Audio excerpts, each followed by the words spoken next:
Hey guys, so I'm gonna do a 1,000 mile review. It's a little bit over 1,000 miles right now. This is a stock Grom, so nothing has been done to it. Obviously, I removed the crappy mirrors. That's like $8 though. Um, but yeah, I'm gonna do a review about it and just kind of my thoughts on the Grom ownership so far, and also just motorcycle ownership. Um, I guess we'll start with the motorcycle ownership. I think there's certain people just kind of gravitates towards two wheels like bicycles, electric bikes, motorcycles, and stuff like that.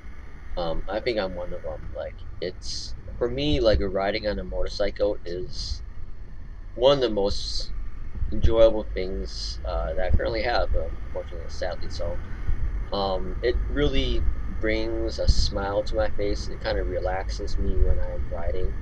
Um, especially in my neighborhood where people are really respectful of motorcycle riders. They give you quite a lot of distance. They don't kind of crowd you or anything like that. So when I'm riding, I feel like it's an extremely pleasurable experience. You're not stressed or anything like that. We don't do lane splitting here, so you're not. Though sometimes I do actually do it. Um, so we don't have that stress as well with motorcycle riding. Obviously going fast and stuff like that through small areas is kind of stressful. There's a Porsche next to me, and yeah, so I was like, all right, maybe I should race it now. He pulls in front of me and just obviously understands that I'm slow as shit, so he gets pulled in front of me. So okay, so let's get to so that's kind of my thoughts on motorcycle ownership. I really, really, really enjoy it. I named this channel on the ground life, or those scenes on the ground life, because it is really important to me as that's something that's a stress relief. So what I'm gonna do I can't ride during the winter, that's gonna be interesting. So I have to figure out something else to relieve stress.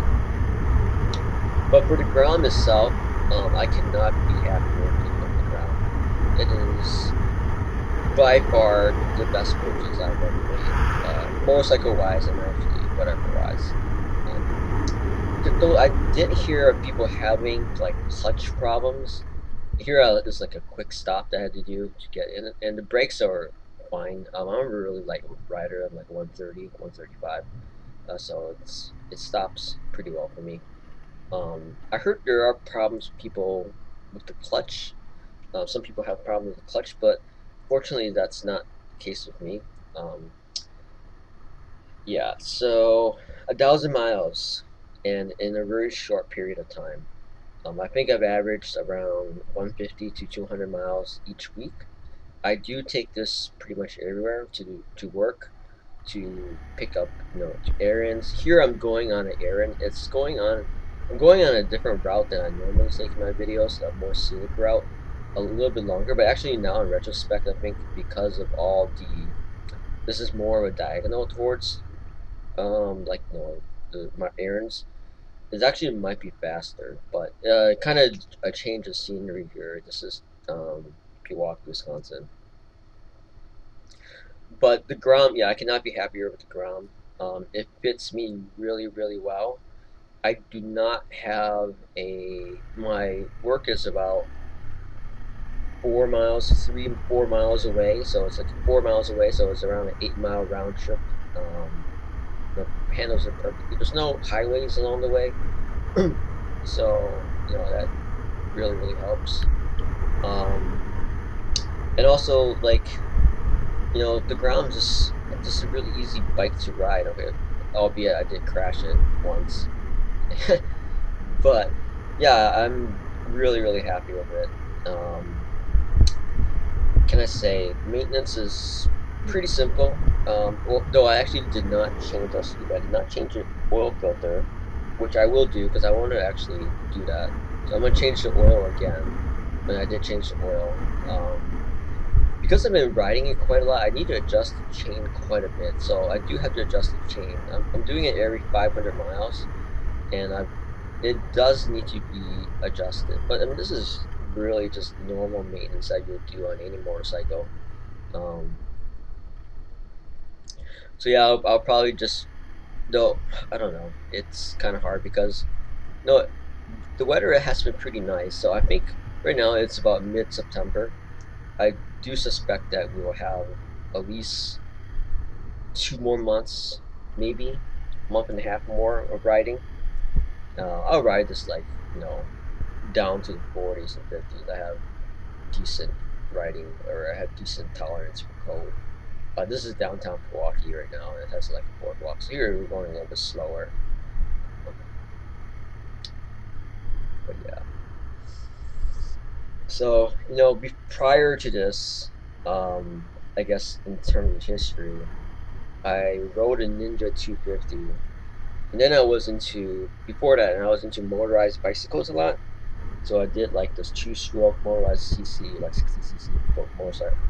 That was like really difficult. I mean, I'm talking about like push, like start bicycles with like really cheap engines. Then I did a four-stroke kit, and then I did an electric bicycle. So I've been on two wheels, different types of two wheels ones, pretty much quite a bit. Um, and I guess the reason why I decided to go to Grom instead of trying to do something crazy with like e-bikes and stuff like that, which I was doing before. And the reason why is, you know, I can like yeah, obviously right here I can ride in the middle of the road. Versus like e-bike, I have to be on the side of the road, and of course, obviously the speed is much different too. So, yeah, what else can I say about the ground?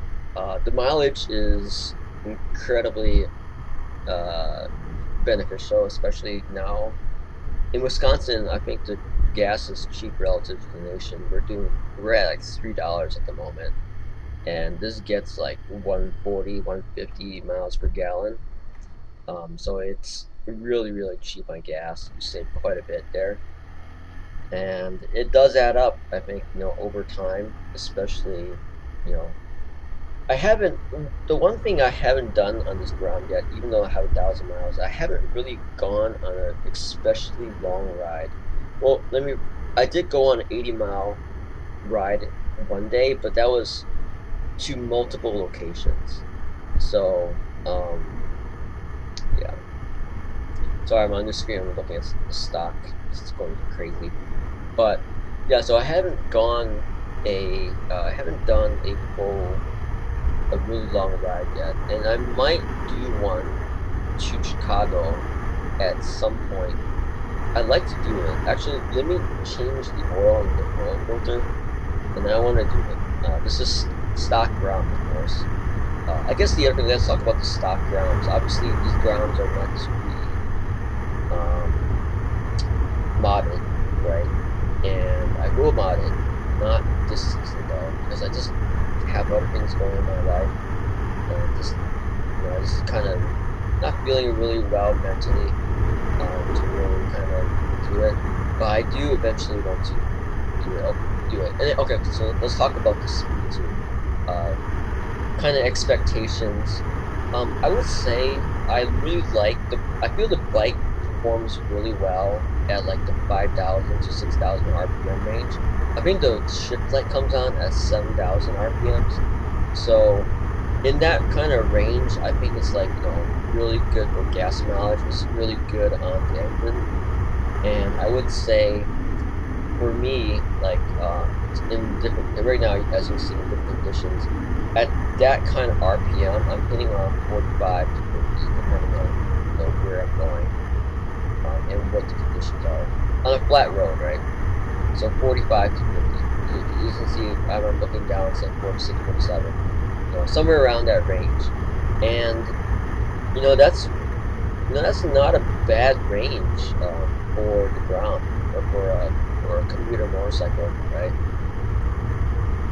The only problem is that we have, in Wisconsin we have 45 mile per hour roads and 50 and 55 mile per hour roads, and even 60s that you can go on. It's not a highway, right? So the 60 mile per hour road is actually not a highway, which technically the ground cannot go on a highway because Wisconsin is a 250cc limit.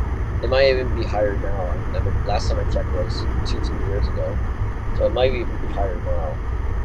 So That's kind of the thing with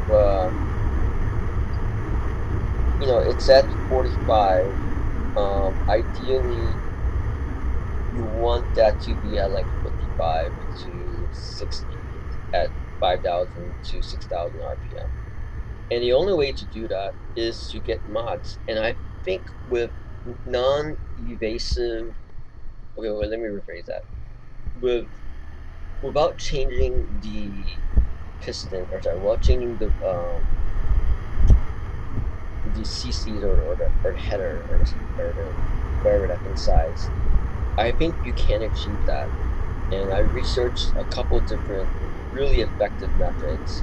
And obviously, I'm kind of penny pinching a little bit. And when I do it next year, I want to make sure it's well researched. And from my research, I'm certain that if you do, the biggest one is is the air intake, right? Changing the air intake to something that's more direct, so it bypasses that huge air box, which restricts flow.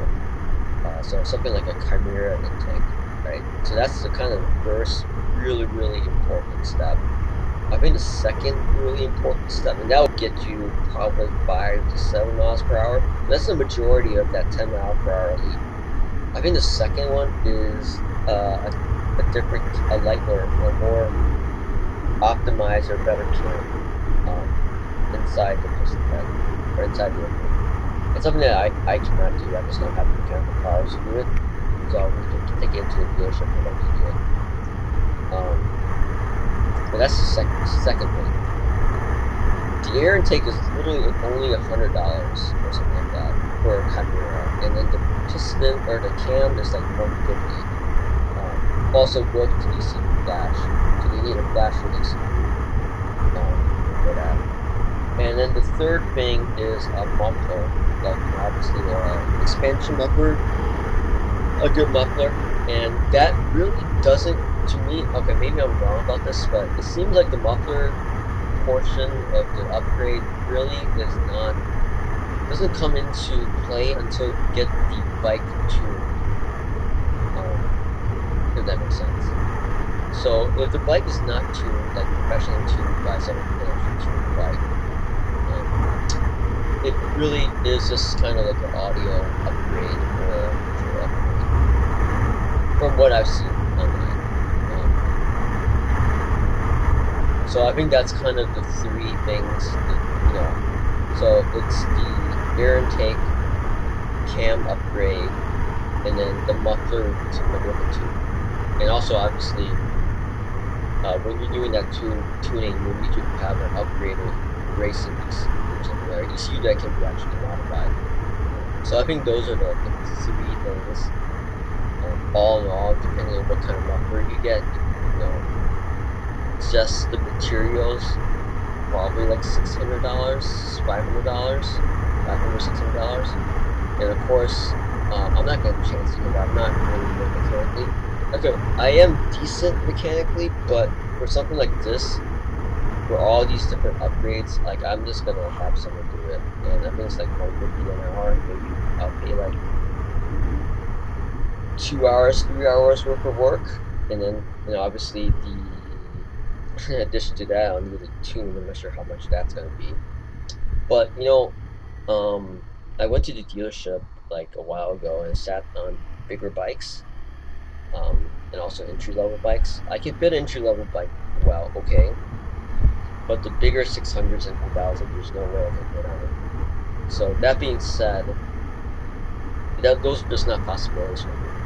So it literally is only the ground at this point because I don't want to have an entry level bike because it's not really unique.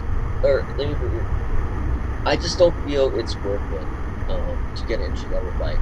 I'd rather have like a crazy upgraded Grom instead, if that makes sense, right? Which is actually slower because the entry level bikes now, like the 300 to 400 cc's, they go like 115, which is obviously much faster than the Grom can ever go without an engine swap. Um, but yeah, so that's my thoughts on the Grom, the stock Grom. It's great. It does need an extra 10 miles on top of it, to just be in that really comfortable RPM band where, it's really great on gas, and miles per gallon is also really great on the engine in terms of, you're redlining it all the time. Um, and yeah, I think, let's see what else. I guess the worst thing is like the mirrors. Like, I don't know what Honda was thinking when they actually made the mirrors for this. Like, um, you have to be literally a flagpole to be able to see around the stock mirrors. I mean, no joke. It's like it's just impossible to see around the mirrors. Um, if you compare this, okay, the seat is all. So the other thing about the seat is much. It's really, really relaxing. I think, like, I'm really happy that I decided to wait, or even to wait like 2.5 months into the season for the Grom, because the seat, like, when you're kind of cruising around, like right here, and you're kind of cruising, there's hasn't been a stop sign or anything for a while. I'm actually sitting way back in the Grom.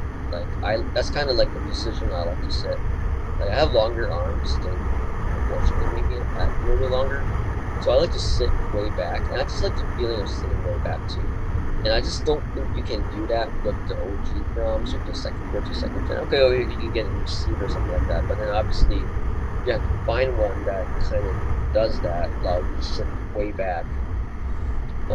The stock seat on those are just like, it just makes you just sit way too forward, and while that's really good for shifting and stuff like that, but it's not, for cruising like this I'm doing now. It just doesn't feel great.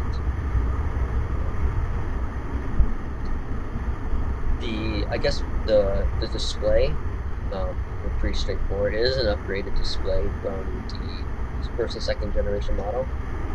I like the fact that it has a shift indicator, especially when I was starting to learn the bike. Like, one second, let me check something. It really helped. Now, obviously, I don't really pay attention to the shift indicator because here I'm going up a hill. Okay. In terms of power, I'm in fourth gear, and like, before going up that huge. This is a huge hill, by the way.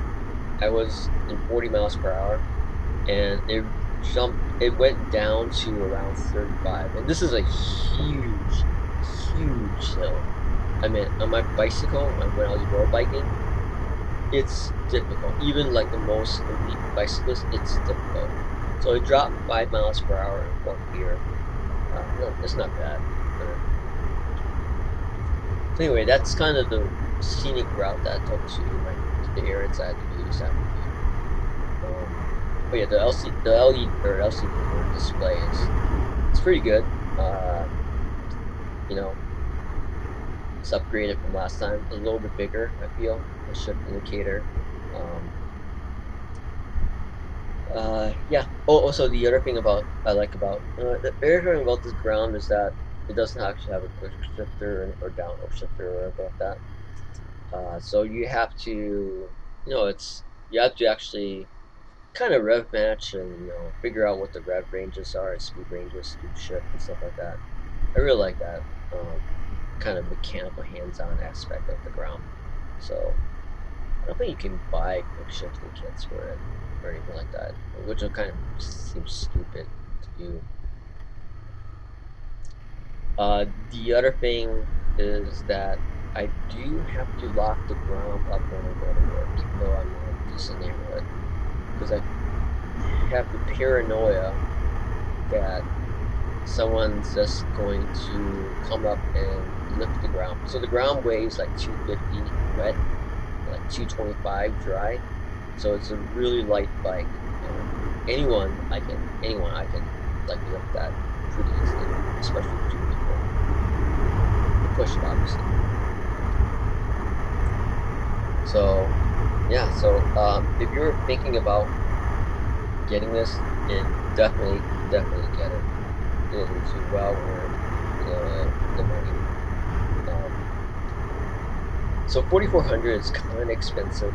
So when I was thinking about it, right, you know, it's 9.5 horsepower at the wheel, right, maybe 9. And if you think about it compared to entry level bike, for 1,000 more, you can get like, you know, triple that to the wheel.